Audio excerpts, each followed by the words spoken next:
Okay, demo po natin yung requirements po ng Sebo machine, no? So, coffee machine po ito na meron ng self-grinder, no?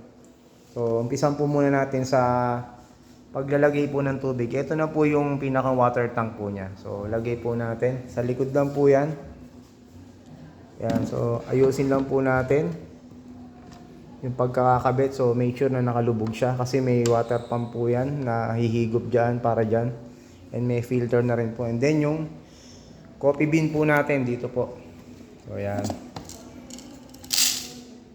Okay, so ngayon power on po natin para po doon sa preheating, no. Meron po siyang preheating. So plug po natin dito 220 volts.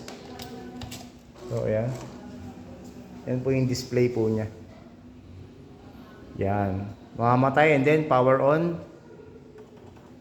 Lalabas po yung display. So kung mapapansin nyo po, may mga nagbi-blink pa po yan. So kapag tumigil na po yan, so magpo-proceed po tayo after po ng preheating. So ayan, kung mapapansin nyo po, may nagbabibrate na po siya. So bukod po sa preheating, meron po siyang rinse. Ayan. So kini-clean po niya bago tayo magkuha ng mga kape natin, no. So yan po yung isang procedure niya. So next po natin is yung kung paano tayo maglo-load. Kuha po tayo ng tasa. Yan. So dahil wala po tayong pang cappuccino, dito po yung sa milk. So dito po muna tayo mag-focus sa strong light. Yan, diyan po tayo mag-focus. So napansin po natin wala nang nagbi-blink, so walang error. So pwede po nating piliin si strong. Yan. Naggiling na po siya. So ito po yung water control natin, no. So depende kung gaano kalaki or kaliit yung ating tasa. Tayin lang po natin.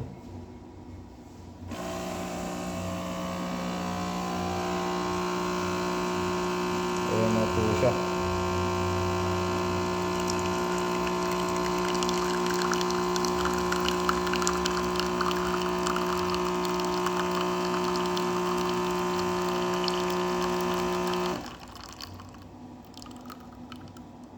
So ayun, kung mapapansin nyo po, yan lang po yung inabot niya. So ibig sabihin kung gusto nyo po magdagdag, dito po tayo magpo-focus, no, para masukat po natin kasi iba-iba naman po ang size ng ating tasa.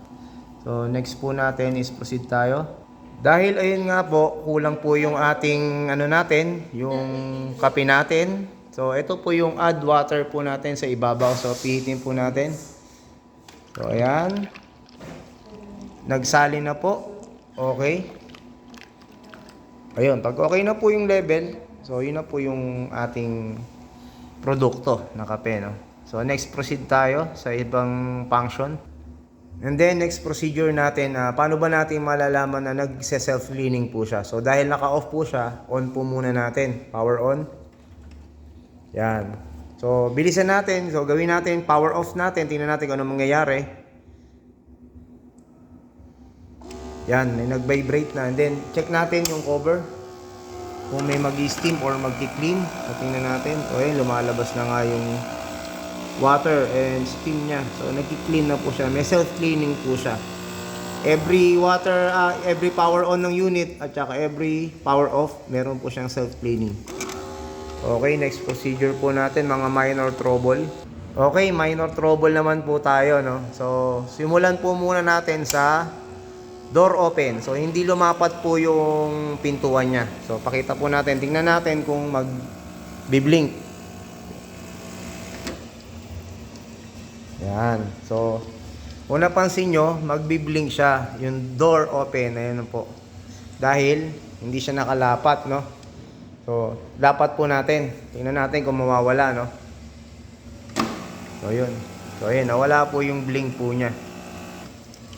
Okay, next video naman is yung kapag nag-blink naman po yung beans, ayan po. So, do-double check na po agad natin dito. Ayan, so pag wala ng bean or walang takip, ito po may sensor po yan. So, pag walang takip, magde-declared po yan na walang bean, no? So, ganun po. Ayan, nagbi-blink po siya kasi wala yung takip. So, ayan. Walang laman, ayan na po. Okay, check natin. So, nawala yung blink. And then, yung water naman, kapag naubusan ng tubig, so tanggalin natin yung tubig, no? Halimbawa lang po, naubusan ng tubig. So, check po natin. Ayun, nag-blink po yung water. So, yun po yung signal na kailangan natin mag-refill or ayusin natin yung water tank, no? Ng ating coffee machine. And then, dun sa cake, at nag-blink, dito lang po yan. Buksan po sa gilid at kunin yung cake box. Ayan. So, kailangan nating itapon yan, no? So, yun lamang po.